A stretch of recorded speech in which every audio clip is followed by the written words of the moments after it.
Yeah, honestly, this talk really hit me.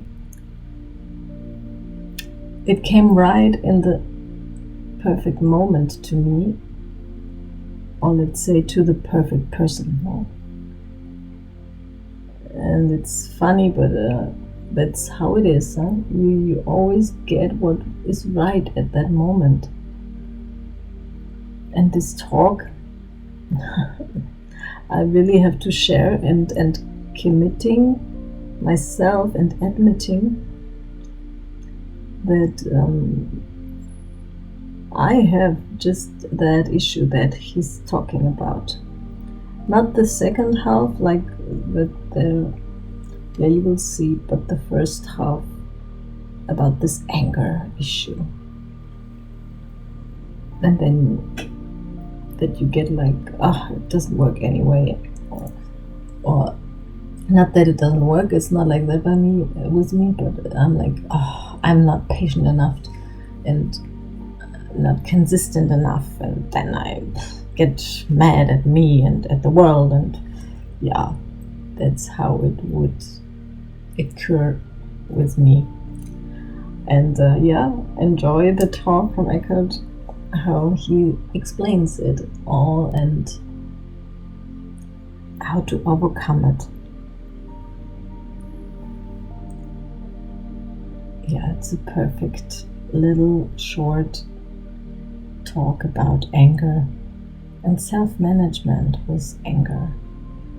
It's allowing it to be there and using its power to exactly come over it. Yeah. And finally, after the talk, I will also give some more advices and ideas from how I'm dealing with it. With having 2 children and and some challenges with the dad of the 2 children as well.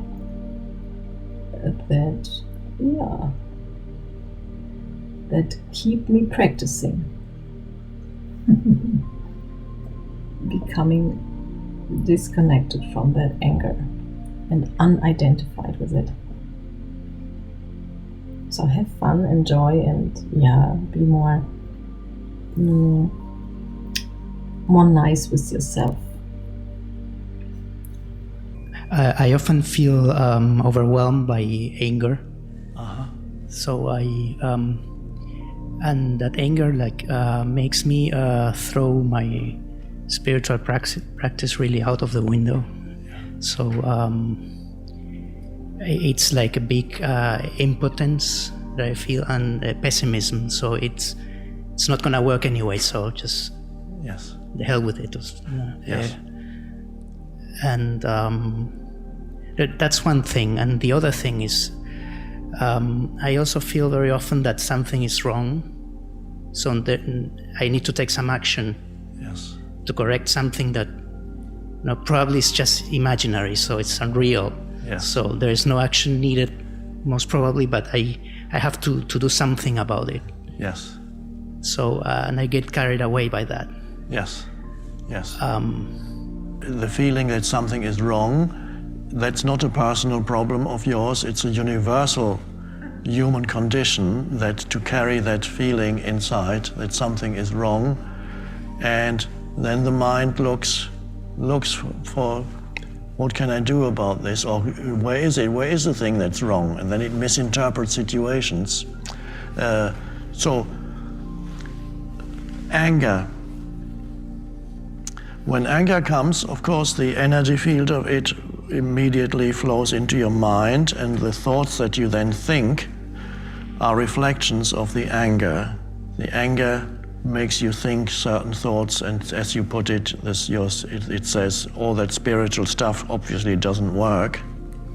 These are thoughts that come out of the anger, the energy field. Yes, or whatever I do, it's gonna be always the same, and no point of it because it's not going to work. So that's the kind of thoughts that it generates. Yes, but next time it happens, see if you are able to, in addition to thinking those thoughts, well, at the same time, you can be aware that these are thoughts that have arisen out of the energy field of anger. In other words, see if you can have an awareness. It's not easy with anger because it comes so suddenly. Whether you can have an awareness not only that there's the energy of anger flowing through you, but also perhaps that the energy of anger, which may be old anger that has lived in you for a long time, pain body, I call it, which can easily then rise into your mind and control your thoughts. Are you able to stay aware while it happens and recognize anger as an expression of the pain body? And if you're thinking angry thoughts, to realize that these are the thoughts of anger. Anger is thinking these thoughts. They are not true. So they are simply thoughts that reflect the energy field of anger.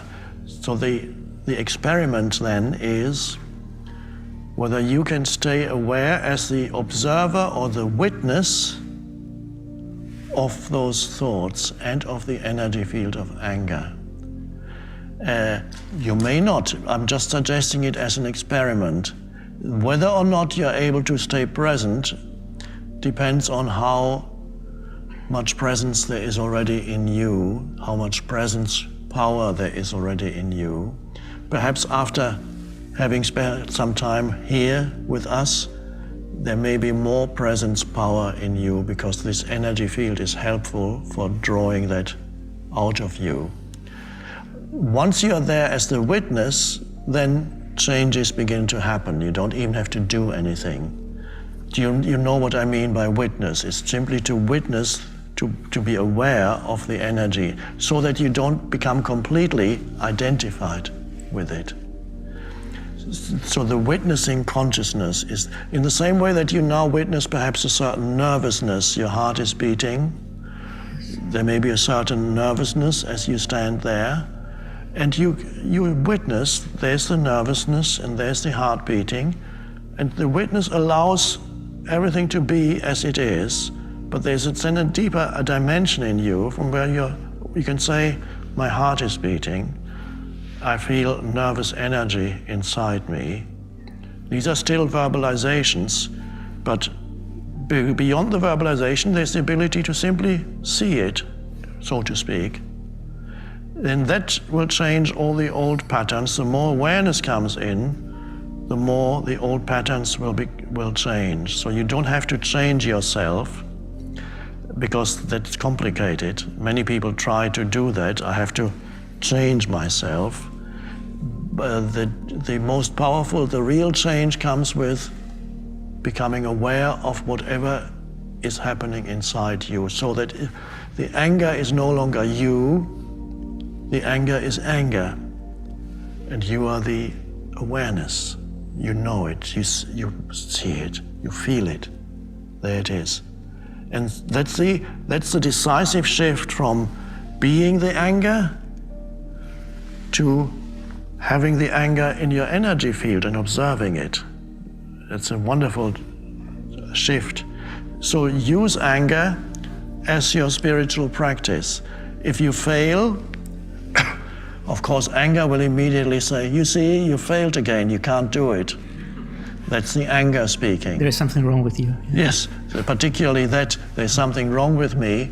Now, I don't know if you may be surprised to know that there are millions, billions of people on the planet who have that same thought pattern. There's something wrong with me. It's part of the human ego. But so you bring in the awareness, and that will change everything. That's the only true key. If you fail, next time the anger arises, what happens, you will become aware immediately after the anger has subsided. And then, oh, there it was, and I wasn't present. And then the moment will come when you are there in the first, if you can catch the anger the first moment it comes, or if you might even see that it could be the result of a thought that creates the anger, and if you can be there in the first moment before it becomes the fully blown anger, then you can stay there, and it might not even become fully blown anger if you catch it the first moment. You can feel the first stirrings of anger. You may only have 3 seconds. It may come very quickly. Anger is like an explosive energy. You may only have 2, 3, 4, 5 seconds to stay there with your awareness and feel it. Oh, it's coming. There it is. That's the pain body, the angry pain body coming. And if you catch it in the early stage, don't suppress it. By catch it, I mean feel it, be there as the witness. Then you can stay, even as it grows, the witness grows with it. It may not even grow. We'll have to see whether it still grows into full-blown anger or not. That doesn't matter. And so you be thankful for your anger, because the anger can become a very important spiritual practice for you, because through it, awareness can grow. So it's sometimes strange for people to see you can be thankful for things that you think are the most difficult obstacles in your life, but they can become your greatest opportunity for spiritual awakening. Use it as part of your practice. Yeah, I think the most difficult thing to deal with is impotence, when you feel it's not going to work. Yes, you feel powerlessness. Yes, Yes. like deep pessimism. It's not going to work. It's not. Yes. You're about to fail. Yes. And you have to recognize that these are thought forms. They are thoughts that arise in your mind. And when you're aware, you don't need to believe in every thought that arises. You don't no longer, and that's an enormous freedom. You recognize it as a thought that comes from anger, not the truth. It's a thought form that comes from anger, the pain body. And if a thought comes from anger, it's not the truth, it's a distortion. Recognize it and you say, oh, there's another thought form that says something negative, that there's nothing you can do, you might as well give up. Whatever thoughts come, recognize that it's a thought form. Do you see how important that is? Well, perhaps we will meet again in a year's time. And it's always interesting to see how things have evolved as you practice now. What happened to you as you bring awareness into the anger, see what happens to it a year later. Just wonderful to see consciousness awakening in the different human forms in different ways. And that we can be thankful for everything, especially the difficult parts of our life, because without that, there would be no awakening. It's that which creates the challenges create the necessary energy for the flowering of consciousness. So it's not only in the movies where things need to go wrong. In every movie, if nothing goes wrong, there's no movie. The character doesn't develop. Everybody remains the same. In a bad movie, that which goes wrong is resolved on some external level, but in a good movie, as the character faces his or her problems, he or she grows, changes, develops abilities that he or she didn't have before. And in very good movies, there's some kind of spiritual realization. But only because something went wrong.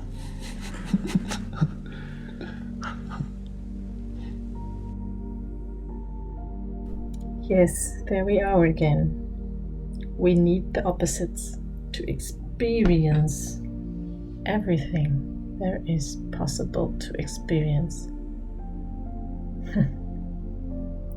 The creation of negativity, of anxiety, of all the negative that we call negative feelings, just be there or are there to experience the wonderfulness of the opposite, the gratefulness, the joy, the fulfilled feeling, the abundance.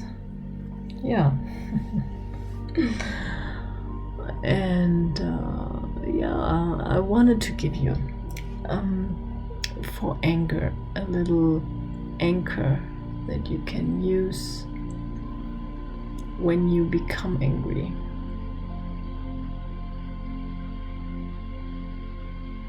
You can really physically take a step back. Do that physically. If you're standing somewhere, or let's say you stand somewhere and then you feel that anger coming up and you just want to destroy something or be unfriendly, unkind to you or to someone else. Just step back 1 foot. You look to the ground, you take your foot up and lift it to the back, as if you want to go backwards. And then you have changed the perspective in a physical way. And what you can do then is connect that physical step into a thought that says, stop. No, I don't want this. Stop, no, I don't want this. And then you step back. Yeah, try it out as an anchor that helps you out. Huh? That helps you not becoming identified with the thought or the feeling that is caused by a thought beforehand, which you probably were not aware of. If you would have been, it would not have come that far that you would start your emotional loop of anger, your emotional pattern called anger.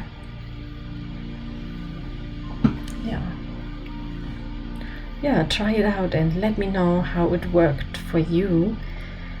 And finally, who are you? Yes, the lottery win of your life. Enjoy it, enjoy you, and enjoy you, and enjoy it.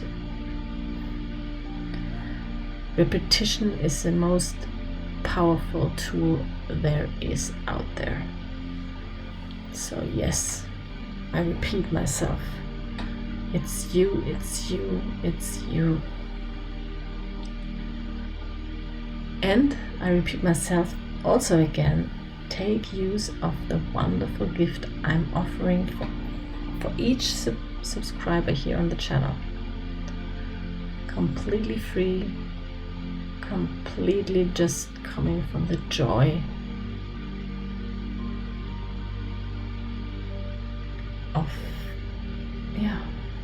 of all there is.